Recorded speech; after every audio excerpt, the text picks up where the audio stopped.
Salutations chaleureuses, bien-aimés dans le Seigneur, et bienvenue à l'école du sabbat, votre émission d'études, de partage, d'échange de la parole de Dieu qui vous parvient chaque jour sur les antennes de PPT TV. Après la 11e leçon de ce 4e trimestre de l'an 2023, nous voici dans la 12e leçon de ce trimestre qui a pour titre Esther et Mardochée.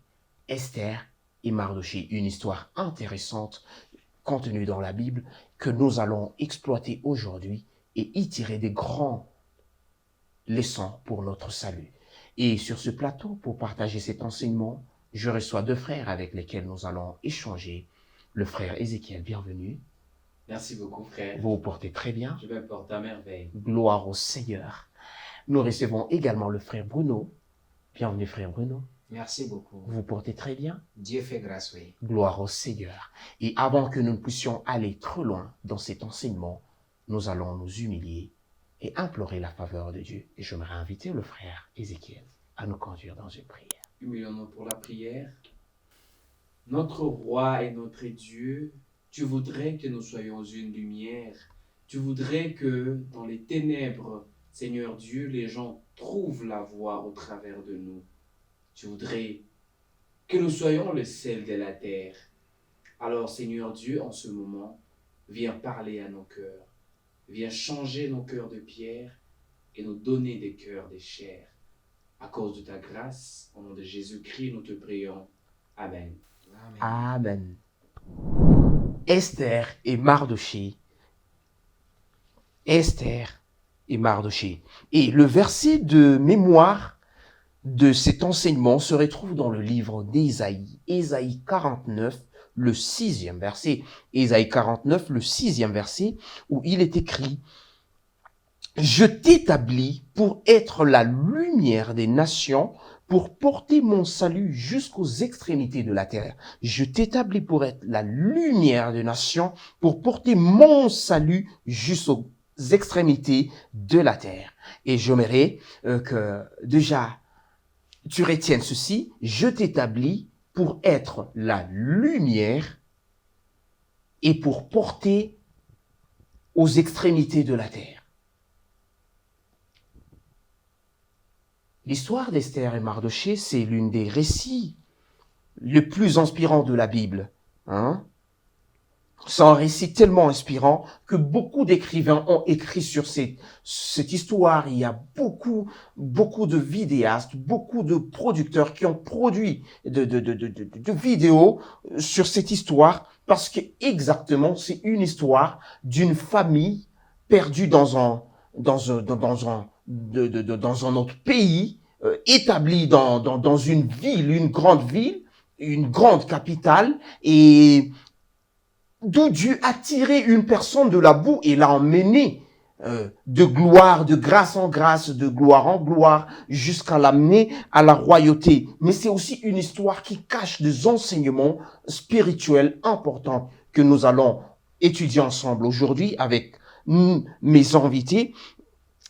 Une histoire aussi qui nous rapproche un peu de l'idéal de la volonté de Dieu pour ses enfants. Et en allant vers la profondeur de cette histoire, j'aimerais poser une question. Dans l'histoire de l'époque d'Esther, peut-on parler encore à cette époque-là de la captivité de Juifs? Parce que, quelque part, on sent qu'ils étaient un peu dans un pays étranger, mais quelque part, on sent qu'ils étaient établis pas comme esclaves, mais comme habitants de la ville. Peut-on parler à cette époque-là de la captivité de Juifs? Oui, quand on voit l'histoire, les Juifs étaient déjà rentrés chez eux. Oui. Il y avait déjà des années, depuis que les Juifs, le roi des Babylone plutôt, a ordonné aux Juifs qui peuvent maintenant rentrer chez eux. Mais pour une raison que la Bible n'a pas donnée, Esther et bien d'autres Juifs ont décidé de rester à Babylone. Seulement, pendant ces moments-là, ils n'étaient pas esclaves, mais ils n'étaient pas non plus chez eux. Parce qu'en tant que Juifs, ils devaient être sur la terre juive sur la terre d'Israël. Ouais. Donc, étant donné qu'ils étaient en dehors de leur terre, ils étaient captifs, mais pas esclaves. Seulement, vous voyez, ils étaient aussi libres de partir. Non, plutôt des captifs qui ont déjà été libérés et tu peux sortir du pays quand tu veux et comme tu veux. Mais ils ont décidé, ils ont levé l'option de ne pas partir. Pourquoi? Voilà la question que la leçon va nous révéler, encore une fois. Et est-ce que cet état-là de liberté, parce qu'ils étaient bien libres, leur procurait d'être libres aussi de pratiquer leur religion dans la terre dans laquelle ils habitaient? Alors, en voyant la leçon, on trouve que, bien sûr, ils ont cette liberté, mais ils sont dans un contexte où, pratiquement, leur culture est perçue comme quelque chose d'étrange, Oui. quelque chose de pas normal, et ça gêne les esprits, qu'à un moment donné, ils sont comme pas totalement libres, en fait.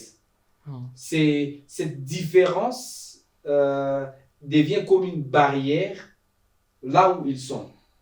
Mais on ne voit pas un récit ou une partie dans cette histoire où ils sont menacés directement pour avoir eu à être dans cet état-là de ne pas partager la même croyance spirituelle avec les habitants de la ville. Bon, on va le découvrir avec déjà les quelques problèmes que Mardoché va rencontrer avec Aman, juste à cause du fait de ses croyances. Déjà, ses croyances ne le permettaient pas de faire certaines choses qui étaient émises comme des lois dans le pays. Et déjà que si vous n'êtes pas en même d'obéir à certaines lois d'un pays, vous comprenez qu'il y a des sanctions. Oui. Et déjà, vous comprenez qu'il y a déjà un conflit entre les croyances des Juifs et les lois du pays, ce qui est vraiment un problème. Les lois de Mède et de Perse, oui. Évidemment, nous voyons dans l'histoire de la Bible pas mal d'exemples d'hommes pieux qui ont été répertoriés et qui ont brandi la foi, même dans des milieux hostiles.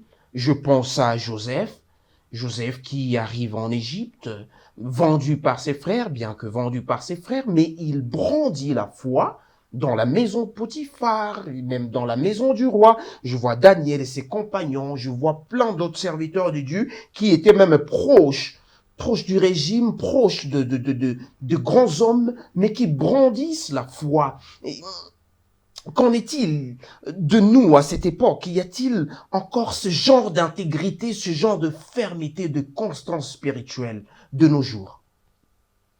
Voici ce que la Bible dit en Esther chapitre 3, le verset 8e. Alors Aman dit au roi Assuérus: il y a dans toutes les provinces de ton royaume un peuple dispersé et à part parmi le peuple, ayant des lois différentes de celles de tout le peuple, et n'observant point les lois du roi. Je m'arrête par là. Ils ont des lois différentes. C'est le mot-clé. Est-ce qu'il y en a aujourd'hui? Je ne veux pas être extrémiste et dire qu'il n'y en a pas. Mais ils sont rares, pour ne pas dire rarissimes. Mais les gens, nous avons peur d'être différents. Oui. Ces gens ici, c'est pas qu'ils n'obéissaient pas aux lois du roi de façon qu'on peut dire qu'ils étaient inciviques. Non, ils n'offensaient pas les rois. Mais seulement au-delà des lois du roi, et ils avaient d'autres lois. Et quand leurs lois étaient en conflit avec les lois du roi, ils privilégiaient les lois de leur culture israélite. Donc, par exemple, quand nous sortons nous amuser avec les amis, Dans cette ambiance, on ne sait pas qui est croyant et qui ne l'est pas. Ouais. Le croyant fait tout pour ressembler au non-croyant. Regardez à la télé, regardez même qu'est-ce que je vais dire? Vous voyez des gospels. Lorsque les gens chantent même la musique pour dire la louange en l'honneur de Dieu, ils commencent à imiter les styles des non. De non-croyants. Non, seulement parce qu'on a dit non, la musique a atteint un certain niveau. Pourquoi vous êtes différent? Ah, ils disent non, non, non, non. On ne veut pas être différent. Oui, ta question, elle est fondée. Mais un prophète l'a aussi posé. Élie, il a dit à Dieu, ah, on a tué tous les prophètes et je suis resté le seul. Et Dieu lui a dit, attention, j'en ai caché encore 500 qui n'ont jamais fléchi les genoux devant Baal. Ces gens-là, ils existent. Mais nous voudrions que ces gens se mettent en action. Nous voudrions que ces gens-là vivent cette foi, cette intégrité, parce que c'est ce que le verset qu'on a lu en Ésaïe 49, 6 nous dit. Nous sommes des lumières. Nous sommes des gens porteurs du salut que nous devons apporter au monde entier. Gloire au Seigneur.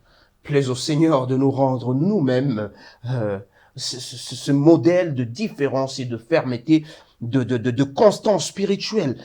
Retournons sur Esther, dans Esther 2. Dans Esther 2,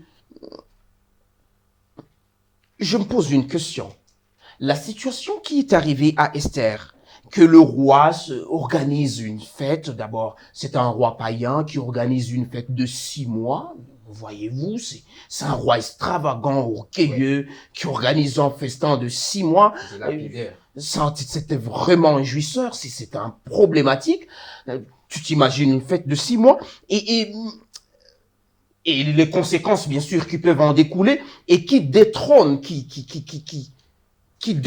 sa reine parce que tout simplement sa reine n'a pas accepté d'adhérer à une sorte de bassesse de la part du roi. Et dans cette situation, on trouve que une Esther qui est élevée au rang de la reine, était-ce une situation providentielle de Dieu ou était-ce un accident historique tout simplement?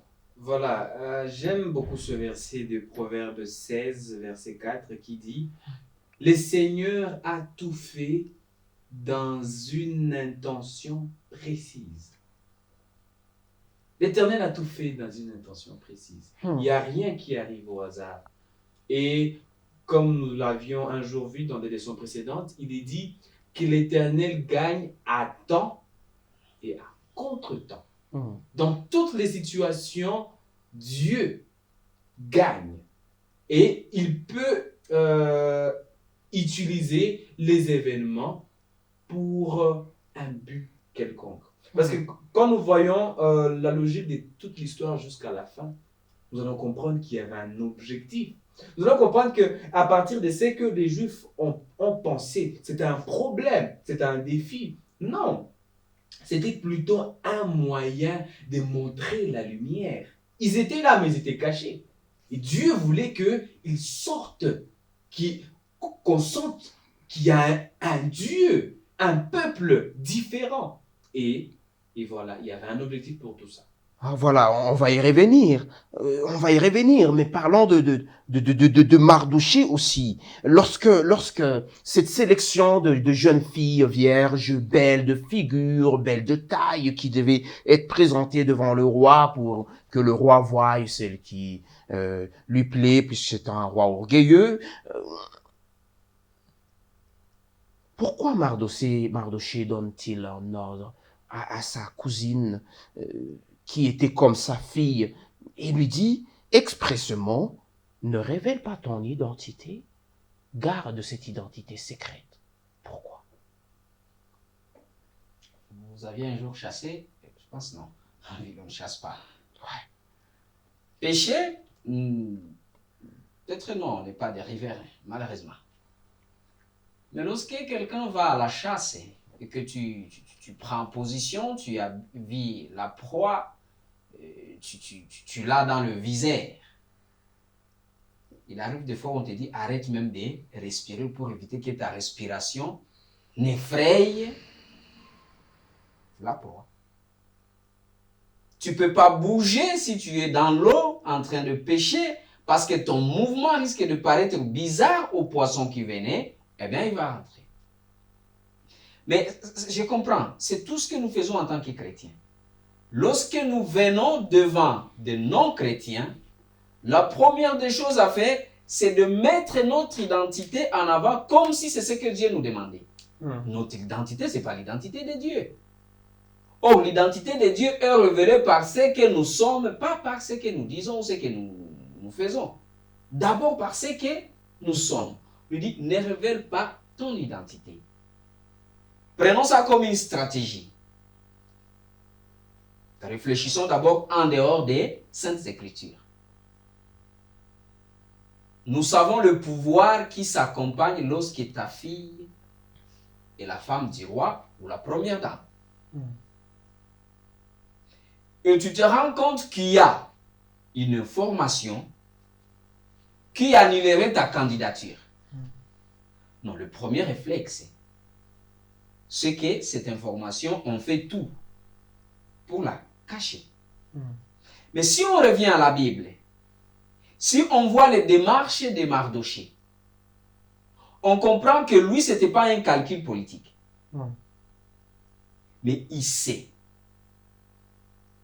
Si nous révélons qui nous sommes maintenant, les gens ne vont plus nous consommer. Ils vont se méfier avant même de consommer.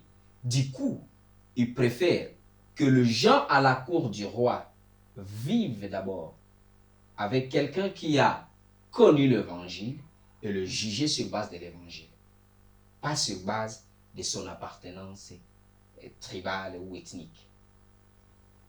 La sagesse de Mardochée. Et revenons toujours sur Mardochée, que se passe-t-il dans Esther 3? C'est comme si tout se construisait finalement. Tout avait une construction. Que se passe avec Mardochée? Parce qu'il y a comme un conflit qui se soulève entre Mardochée et Aman. Bien sûr, Aman avait le droit de, comme le récit nous le dit, il a fait quelque chose pour le roi. Et le roi dit, je vais te remercier. Et puis, oui, et t'honorer. Mais cela crée comme un conflit entre Mardochée et Aman. Et finalement, ça crée toute une situation complexe par la suite. Que se passe-t-il pour qu'on parle du témoignage et de la fidélité de Mardochée? Oui, en fait, dans ce chapitre, Naman, disons Mardochée, a commis une grande erreur. Et son erreur, c'était juste d'être ferme. Pour le monde, ça, c'était une grave erreur. Il est resté ferme dans sa foi. Et pour tout le monde, c'était une folie. C'était un risque inutile. Parce que vous voyez que ce sont même ses collègues qui sont partis donner l'information à Naman. Parce qu'ils trouvaient que ça, c'est vraiment bizarre. Et c'est cette fermeté qui lui a posé des problèmes. Mais c'est cette fermeté aussi qui était un témoignage. Il n'y aurait pas eu de témoignage s'il n'aurait pas été ferme. Et que donc, comprenez que rester ferme à la parole de Dieu ne veut pas dire que les choses resteront roses. Non, au contraire. Rester ferme à la parole de Dieu peut être préjudiciable pour les chrétiens. Et c'était le cas de Naman. Mais c'est aussi la seule façon de témoigner, de donner un témoignage, de parler de notre foi, de parler de Christ. Mais frère Bruno, l'insubordination. Dieu ne nous appelle pas quand même à l'insubordination. Dieu ne nous appelle pas à ça. Comment est-ce que cela peut-il, comme le frère Ézéchiel vient de le dire, être une arme que devraient utiliser ceux qui craignent Dieu pour que le monde connaisse Dieu et sa fidélité? Comme je l'ai dit auparavant, ils avaient des lois juives qu'ils pratiquaient même à Babylone. Oui. Mais ils devaient aussi obéir aux lois babylonienne. Hmm. Mais lorsque les deux étaient en conflit, ils préféraient obéir à la loi de leurs coutumes. Cela peut nous pousser à dire que malgré les années qui s'étaient écoulées entre la captivité des Israélites jusqu'à cette époque-là, quand même, il est resté de traces de la connaissance de Dieu qui soit pure et dans le cœur et dans la vie de Mardochée.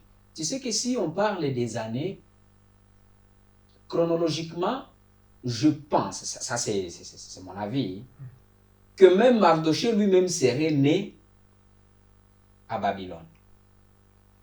Puisque si c'est un homme qui peut encore se tenir à la porte du roi et garder, or les Juifs ont fait 70 ans avant leur libération, et le récit est donné plus de 70 ans après. Mardochée ne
qu'il avait été dans des situations pareilles. Ça, c'est le fruit d'une expérience personnelle. Il savait qu'en ce moment, l'Éternel avait 1000 moyens de les sauver, pas seulement en passant par Esther, mais il a trouvé que Esther, le fait même d'aller jusque-là, était une construction. C'était la voie par laquelle Dieu passerait. Bien sûr, si Esther pouvait être acceptée, d'être utilisée par Dieu. Et heureusement, Esther a accepté l'appel. Ça veut dire que l'appel de Dieu, c'est une opportunité pour nous. Si nous résistons, Jésus a dit, même les pierres peuvent être suscitées en enfant d'Abraham.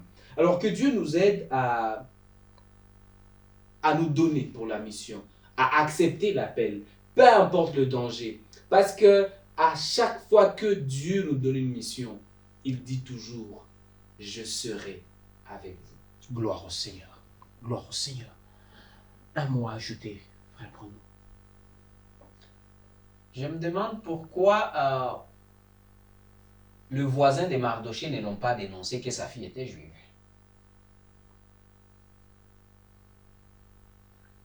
Si vous regardez, en lisant le livre d'Esther, lorsqu'elle arrive dans la cour royale après la sélection des filles, même certains commentateurs disent qu'elle s'était enfouie auparavant et ne voulait pas entrer en compétition, mais les voisins ont dit, ici, il y a une fille bien. Mais la Bible ajoute qu'elle était aussi belle de taille et belle de figure.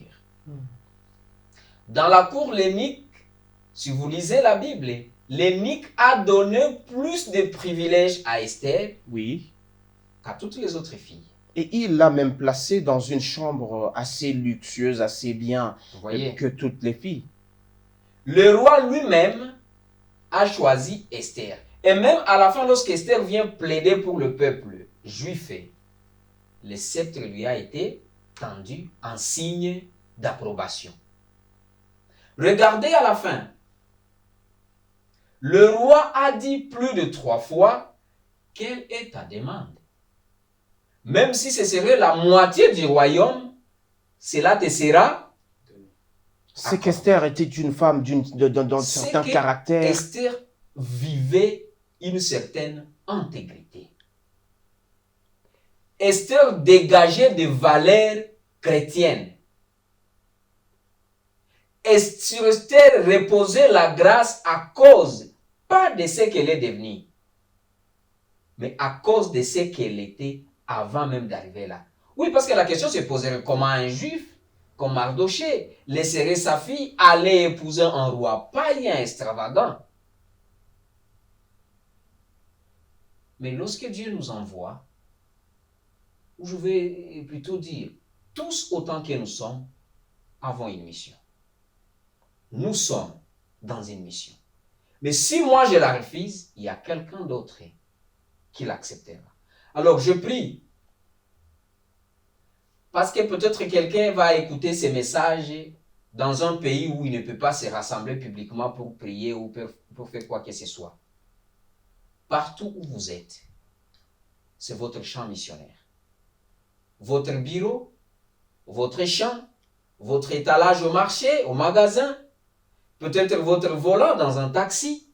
Ça, c'est un champ missionnaire. Même si vous ne faites pas des campagnes d'ailleurs, la mission qui réussit mieux, c'est lorsqu'il y a un homme Gandhi qui a dit que non, moi j'ai entendu parler beaucoup de Jésus, mais je voudrais voir seulement quelqu'un qui ressemble à ce Jésus. Vivons l'évangile, vivons Jésus, et la mission, le Seigneur s'en occupera. Gloire au Seigneur, gloire au Seigneur. Mardochée et Esther, un exemple d'intégrité et de fermeté spirituelle. Puisse le Seigneur nous conduire sur cette voie et qu'il nous accorde à être fermes à cause de son nom glorieux. Nous allons prier Dieu. Prions. Dieu de grâce et de toute suffisance, merci de créer en nous le besoin de te connaître davantage. Merci de créer en nous le besoin d'avoir une expérience particulière et personnelle avec toi, afin que les gens voient au travers de nous de personnes différentes, de personnes qui ont des pratiques différentes, de personnes qui vivent une vie différente, et qu'ainsi le nom de Jésus soit glorifié au travers de notre vécu. Transforme et change nos vies. Touche nos cœurs afin que nous ne soyons plus les mêmes. Au nom de Jésus-Christ, Amen. Amen. C'est ainsi que nous prenons congé de vous, tout en vous demandant de ne pas oublier de liker, de ne pas oublier de mettre votre commentaire, de ne pas oublier de partager afin que plusieurs soient édifiés. Que le Seigneur vous bénisse. À la prochaine.